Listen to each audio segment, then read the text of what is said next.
Hello everyone and welcome back to Scamperton Model Railway,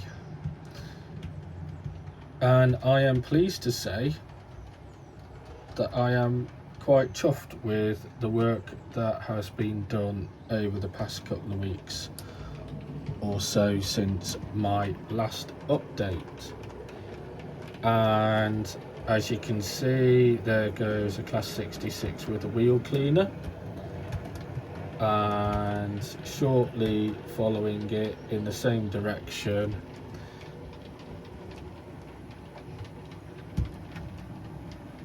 is a Class 88. And the reason I am quite chuffed is because basically, as I showed in my previous update, these 2 points have now come out and have been replaced by a length of track, and as you can see, the new ballast has gone in, and I'm going to leave it as new rather than paint over it because I like the effect. Second of all, I have today put some ballast and some scenic mud, etc. in there, just some fine turf, etc. along there, just to see what it would look like. And then I've glued it in and it's drying at the moment, but I just want to see what it looks like, because if this mix does come out really well once it's dry, in fact I'll zoom in a bit more for you. No wait, that's the other way. Once that's a bit drier,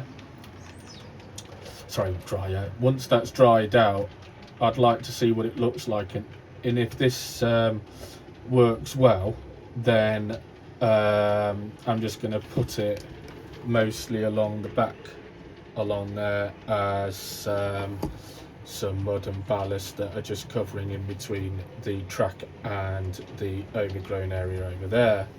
Let me just zoom out.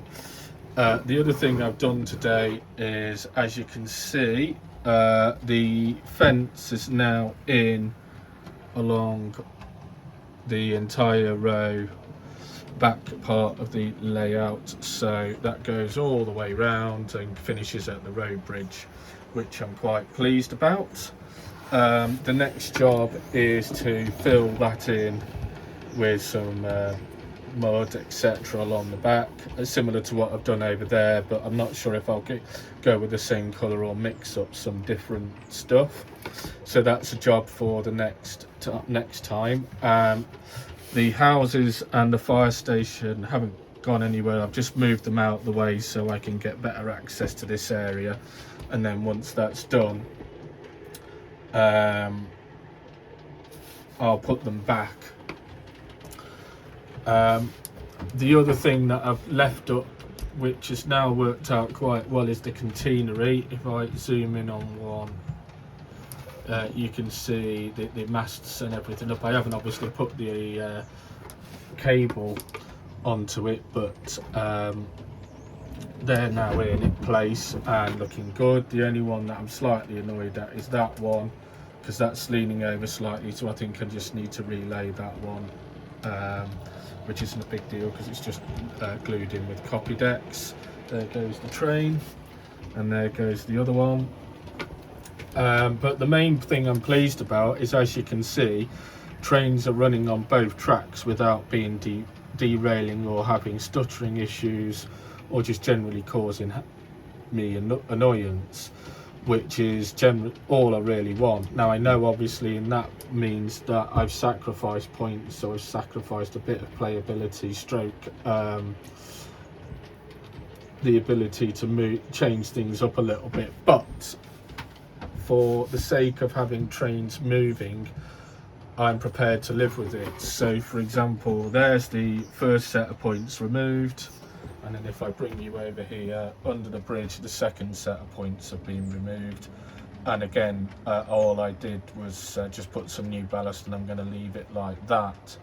The one thing I have done, which is different to what I did before when it comes to ballasting, is I used, after speaking to a couple of people, Hot Dog Andy, Timber Surf, etc., they basically suggested that instead of using PVA and water, etc., I use Copydex. So I mixed up some water, Copydex, and a little bit of washing up liquid in a 60-40 ratio, and it dried a lot better than the PVA. Now that's not to say the PVA hasn't worked, it has, but I will say that the Copydex did seem to dry quicker, and it seems to be a little bit stronger holding it. Whether that's just a slightly, I've used a slightly different mix formula, I don't know, but I have to say I'm very pleased with the outcome.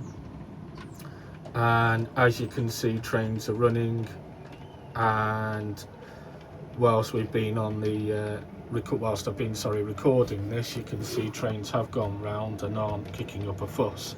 The only thing I haven't done is turn the sound on, and the reason for that is I just didn't want to give me a headache whilst I'm recording this update. The other thing that I have done, and I think I mentioned briefly this in the last update, is I've wanted to fix a few issues on this part. So you can see that where the slightly brighter patches are over there and there, I've just stuck some more mud down, and I've also fixed a few more issues with the playground equipment. I haven't glued those trees down, but I'm quite happy with where they are, so I am going to stick them down there. Probably one of the next projects is to move that out the way, paint this up with some PVA, and then where the trees are, they will be that will be mudded stroke grass area, and then around here will be places where maybe a car park is, or just basically the road going round from there round. I haven't completely decided. Sorry, I probably moved the camera a bit too much, so I'll just reiterate. So the road is going to go there. That may be a car park or something like that. The nearest it might look like is a little bit of a very, very cut down version of Milford Common near Cannock Chase. I'm going to keep those trees there, and then I'm going to, as a next project, probably in a not too distant future after I've done the fences, is to put some grass down, some scatter, etc. Make it look like it's got a bit of an fielded area leading to the park, which is going over here. So that is something for the not too distant future. Probably do that towards half term when the Easter holidays break up, because I get a lot of bank holiday weekends, so might as well use the time wisely. So between now and then, my main task is to do both sides of the fence and the back, get those done, and then those can dry during the week. And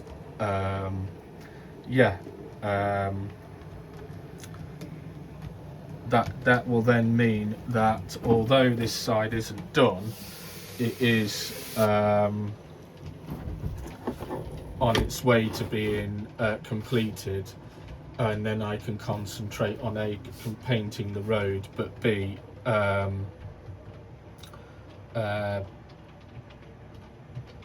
I can also wire up the houses and stuff with a few lights and decorate those in more detail.